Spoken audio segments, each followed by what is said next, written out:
Sobat Jurnalistik, kembali lagi di Ojustik, obrolan jurnalistik asik.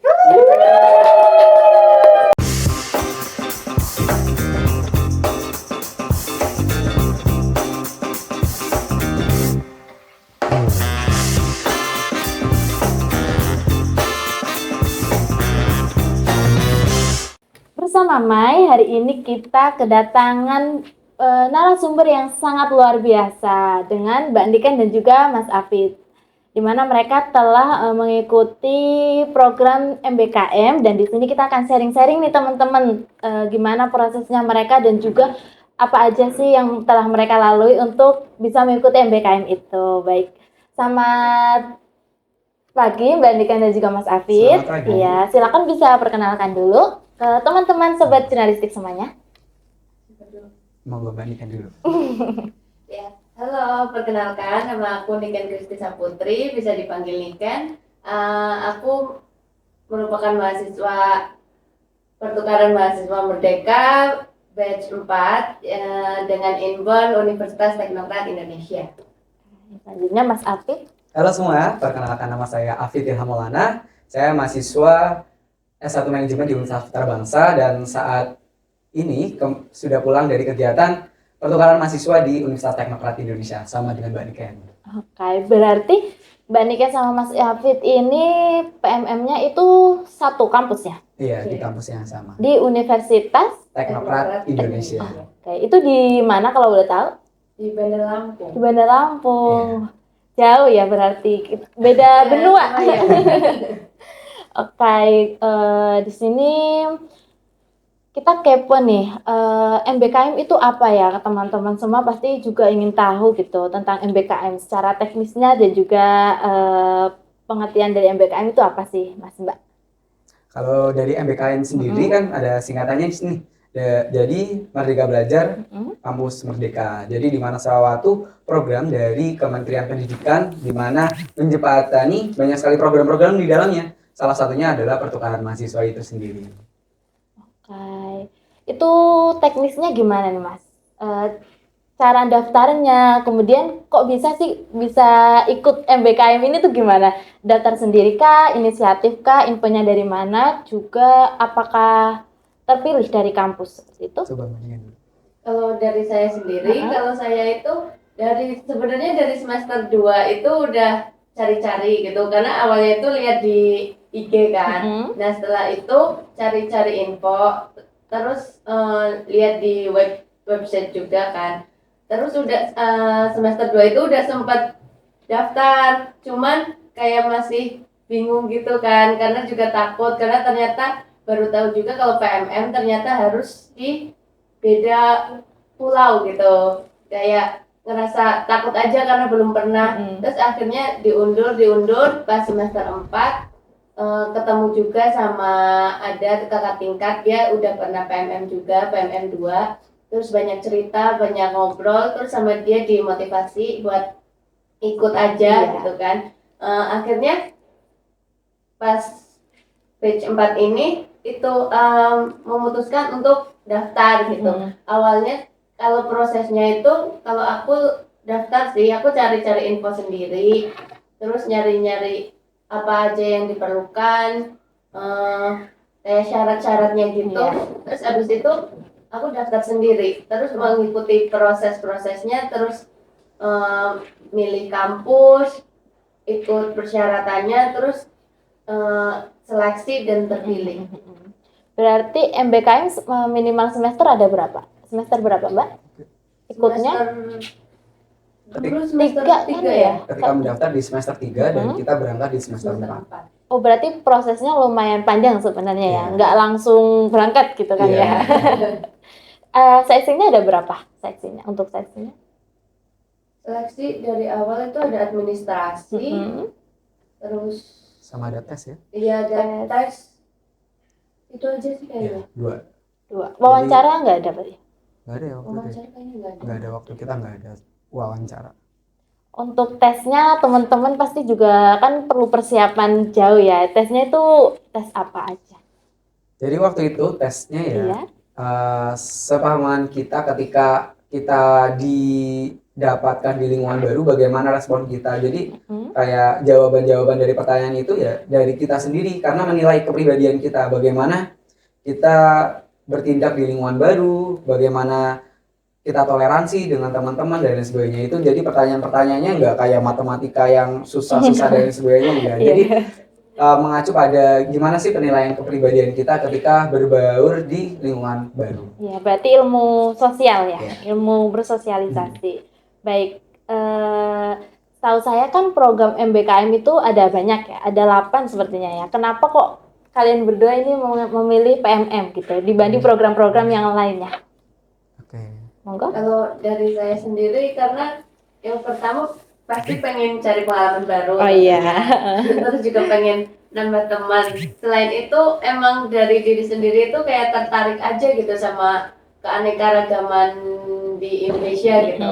Kayak pengen punya teman-teman yang berbeda pulau, pengen kayak ngulik kebudayaan, terus adat istiadat mereka gimana gitu. Jadi akhirnya tertarik aja buat ikutnya ke PMM. Oke, itu dari Mbak Niken ya, karena pengen mengenal kultur lain ya, tepatnya seperti itu. Kalau dari Mas Afid gimana? Karena saya melihat dari berbagai macam banyak program nih dari MBKM, salah satunya adalah PMM. Kenapa saya milih PMM? Karena kalau semisal magang kan ada batas minimal semester yang waktu itu kita belum bisa. Nah, yang bisa itu PMM salah satunya, jadi saya daftar PMM. Kalau di kampus mengajar dan sebagainya, karena basicnya di kampus manajemennya bukan kampus pendidikan, saya lebih fokus ke pertukaran mahasiswa dulu. Jadi di situ goalnya nanti gimana sih ketika kita masih mahasiswa dapat teman-teman dari seluruh pulau di Indonesia. Yang kedua, kita juga bisa merasakan apa ya, nggak hanya kuliah di Putra Bangsa sendiri, tapi bisa berkuliah di kampus lain dan mendapatkan ilmu dan pengalaman baru. Berarti banyak sekali benefit yang didapat ya setelah mengikuti MBKM itu, terutama dari lingkungan sosial yang baru seperti itu kan ya, dan juga pengalaman yang tentunya luar biasa sekali ya teman-teman. Baik, dari Mbak Nika sama Mas Afid kan memang satu kampus kan ya, tapi beda kelompok atau sama? Beda kelompok. Nah, di situ kegiatannya itu berbeda atau bagaimana? Dari Mbak Niken dulu gimana? Kalau dari kegiatannya kita beberapa ada yang berbeda ya. Sebenarnya tiap harinya juga berbeda karena matkulnya juga ada beberapa yang beda dipilihnya. Terus untuk biasanya kita bareng itu di Modul Nusantara. Tapi itu juga ada masa di mana Modul Nusantara itu semua peserta, ada juga yang per kelompok gitu. Jadi nggak pasti, tergantung dari sananya. Baik, dari acara. Ya, kalau dari Mas Afid bagaimana?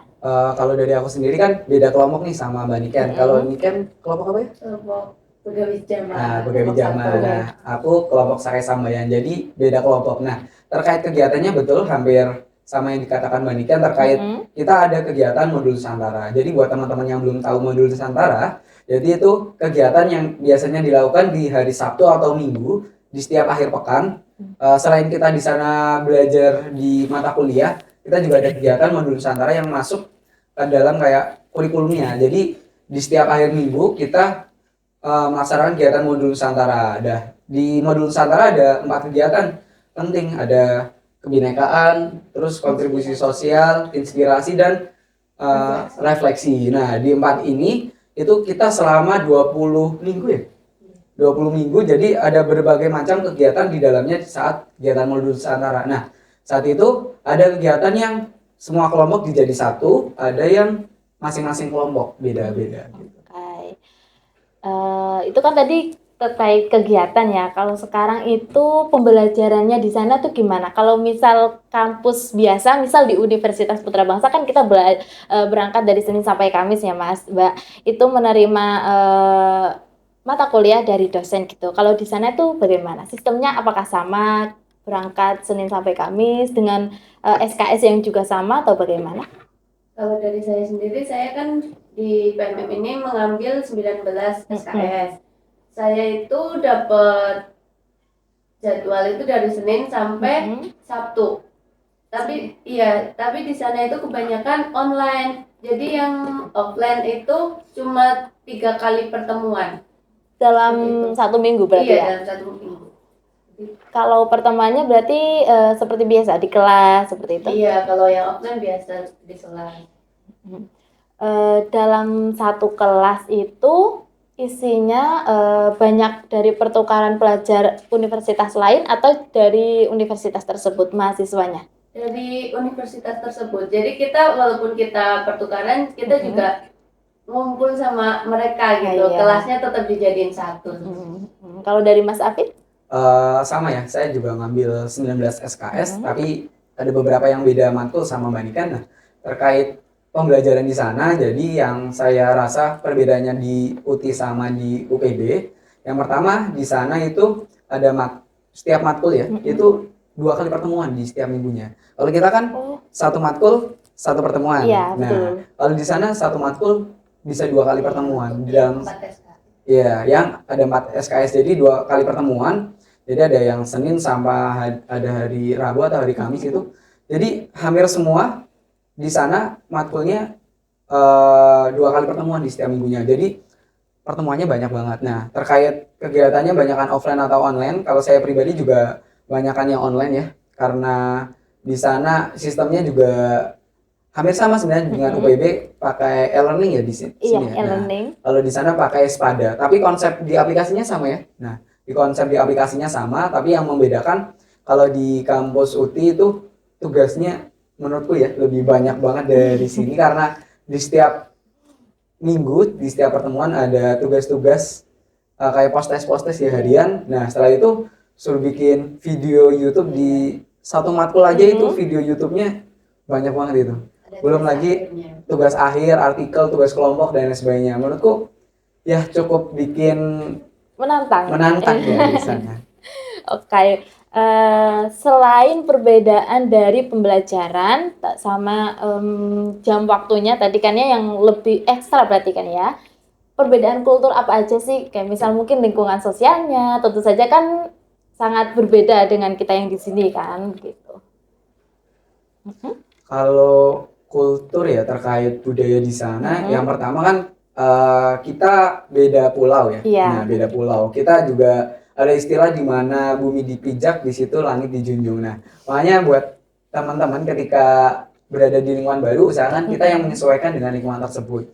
Jangan kita bilang, oh ini sifatnya nggak baik atau dan lain sebagainya. Jangan, karena ya itu udah culture-nya dari mereka. Kita di Jawa ya sifatnya yang agak sedikit lembut dan lain sebagainya, di sana mungkin agak sedikit keras sedikit, mungkin ya kita yang menyesuaikan. Terus karena perbedaan wilayah dan kita PMM kan dari berbagai macam provinsi atau pulau di Indonesia, jadi kita melihat berbagai macam karakter.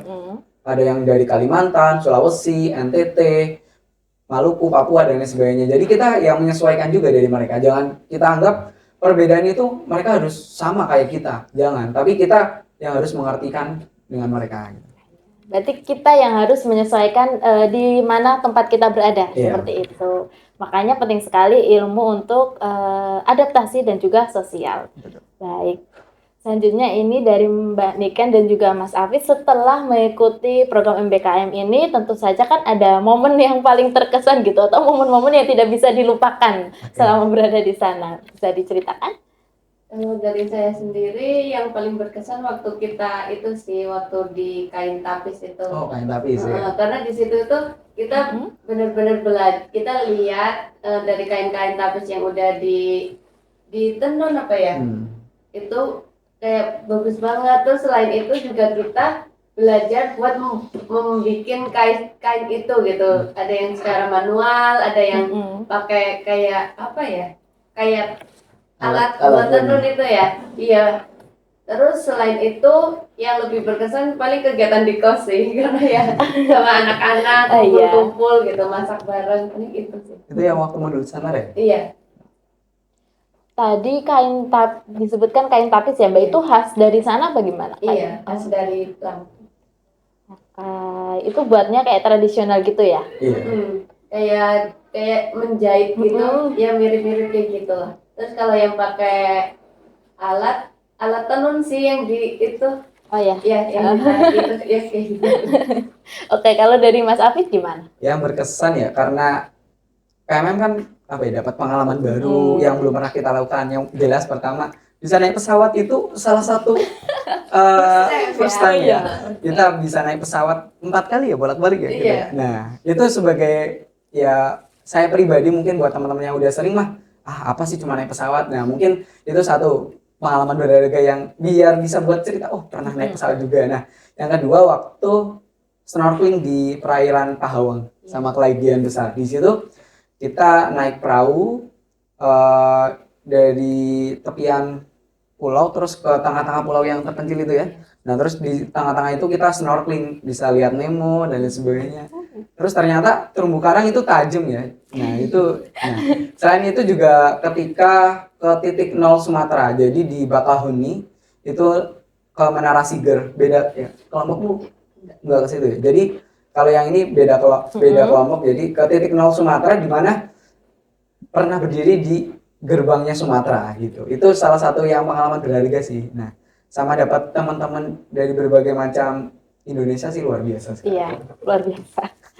Baik, itu tuh kalau liburan kayak gitu tuh program atau memang keinginan dari kelompok?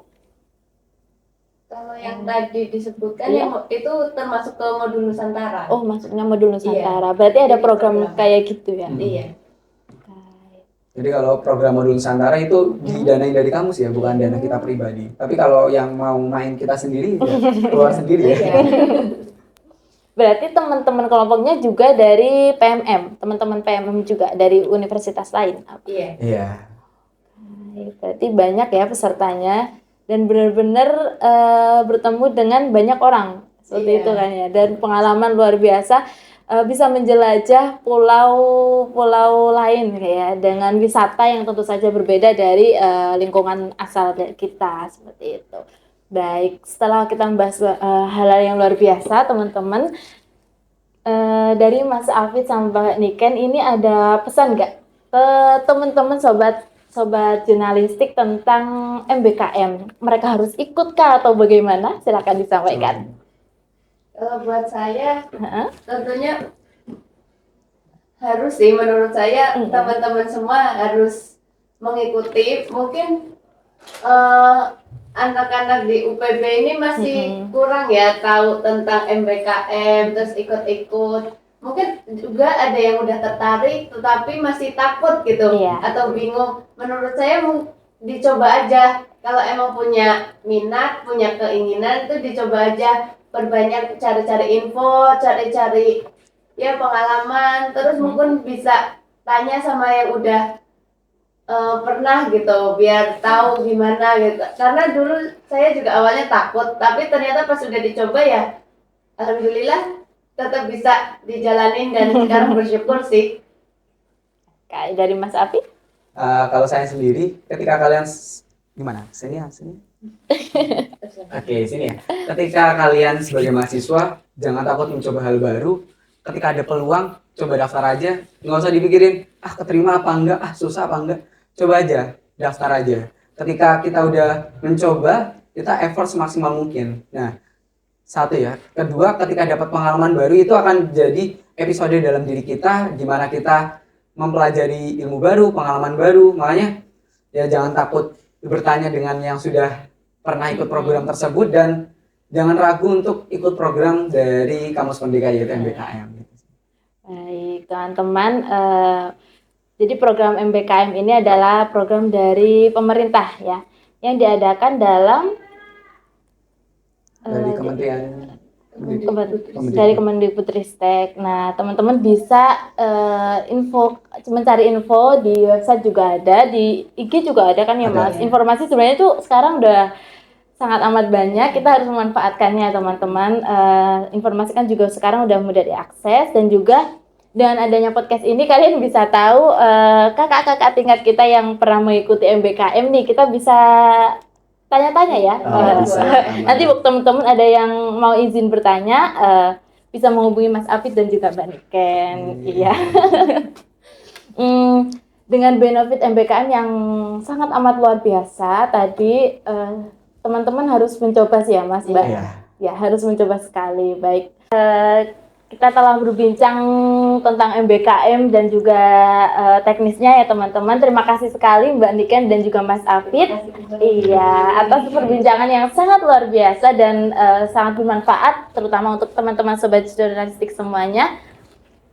Pagi hari pergi berlayar, melihat pulau di tengah lautan.